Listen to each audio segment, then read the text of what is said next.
I would like to invite Ambassador Taubman to share with us his insights on Romania from the angle of the private investor and the angle of attracting more foreign direct investment in the country. Thank you, Vasil. I also want to thank Senator Jana and sponsors of this land conference. I think it's progress that you can do something like this, and I'm very impressed by the presentations I've heard and all the successful people who made them, and I feel rather humble.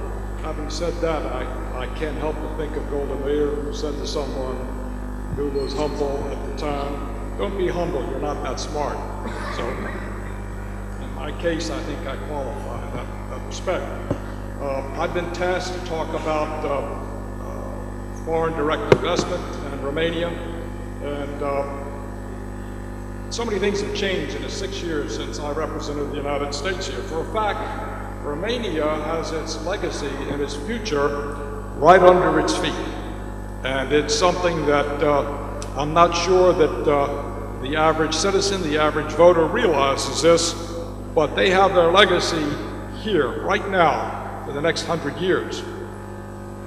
That is energy. In the Black Sea, the ExxonMobil drilling ship, I think there's one of a kind in the world, came especially to the Black Sea to drill off and seek product under the Black Sea continental shelf of Romania. And the conservative estimate I had from a pretty good source said that there are conservatively 25 trillion cubic meters of gas there. That's a long time that would last. You're looking at 100-year quantities here. You have the Ploiești fields, which has more energy in it than has been taken out of it in the last 100 years for the purpose of being drilled for now. You're talking again about what easier to extract than what you would find under the Black Sea. So the product is here, it's proven. And Romania has to understand that this affects foreign direct investment very, very greatly. Industry follows energy because industry can't work without it. It follows energy particularly if it's well priced. And I say well priced, I mean less than you could buy it from someone else, a Gazprom or anyone else. In Europe, a lower price is not something they've heard in a long time. Education follows energy. Lots of jobs, good jobs, follow energy. Energy needs technicians, it needs engineers, it needs people who come out of your schools. You have some great universities here. The reason that Houston, Texas has so many schools in it is because the energy industry is there, and these people are turned out and they have jobs immediately. Regional influence follows energy, depending on how it's developed and how it's presented to the region. Citizens follow energy. And that sounds strange, but what I'm getting at here is that Romania has seen a continual drain of its best trained university students to somewhere else, Italy, France, the UK, for the purpose of making a better living. Those citizens are here, and they can come back to a successful career with a career path with energy when it's presented that way.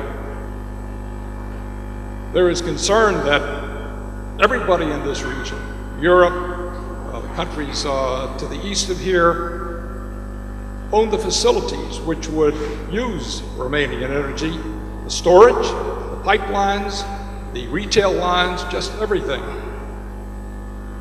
In my view, energy and gold are both commodities. They're both very desirable. Offer it for sale and buyers will come. They will find a way to get your energy, particularly if it's attractively priced and is done in a professional manner that is meaningful to the buyer. There are ways to do that. And those are things that can draw foreign direct investment here about as fast as anything else. Energy is fungible. It can be used anywhere. And that's the reason Iran is selling, and Kazakhstan for that matter, is selling gas to China. It goes anywhere, and it burns just as well in China as it does in Europe. So what's there here is very desirable because it's here. Because, and I know we're talking about a lot of markets to the east of here, Ukraine and Moldova, but Western Europe has got to be your best market ultimately. And that means you have to find a way to get it there. And I'm saying that it will be found if you are persistent in it and you have the product and you are credible. Arab states around the Persian Gulf called energy God's gift, and it is. Power and influence follow energy. For a matter of fact, a huge amount of gas has been discovered off the coast of Israel, and they're drilling for it now. Underwater that deep, it takes years to lift it, so it's going to be more towards the end of this decade than it's usual. But there are those who would like to be a part of that.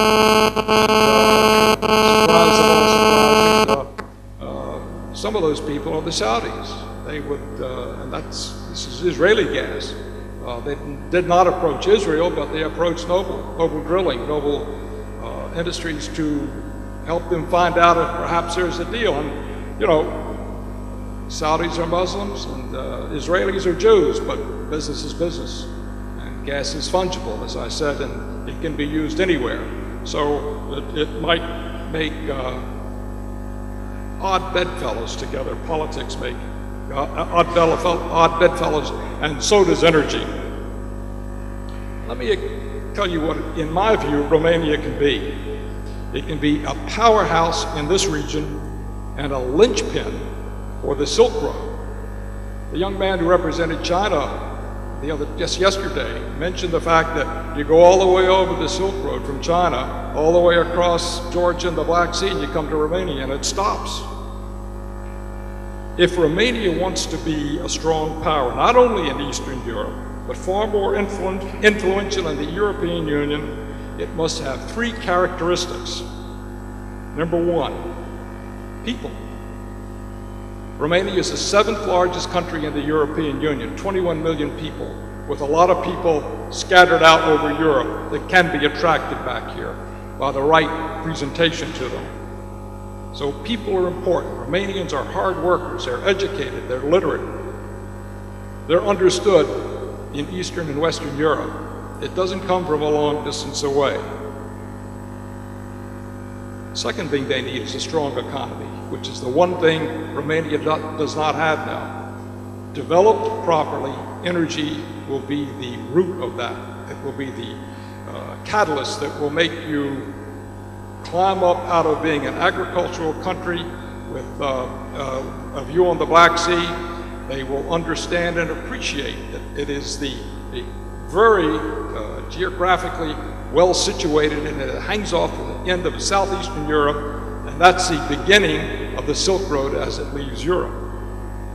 So a strong economy is essential. People are essential to that strong economy. Both of those things are here, and the energy is here. And the third thing you have to have, in my view, is a strong military. And you say, well, what in the world do you need that for? And I'm telling you, you need a strong military so that somebody, a good neighbor, doesn't try and take that away from you. We know for a fact that they fought shoulder to shoulder with all the NATO forces in Iraq and Afghanistan, and they were among the best soldiers that were there. I was given that by the special forces that the United States sent there, and they made a point to say when the sound of guns came, you could look to your right and your left, and the Romanian soldiers were right there with you, shoulder to shoulder. So,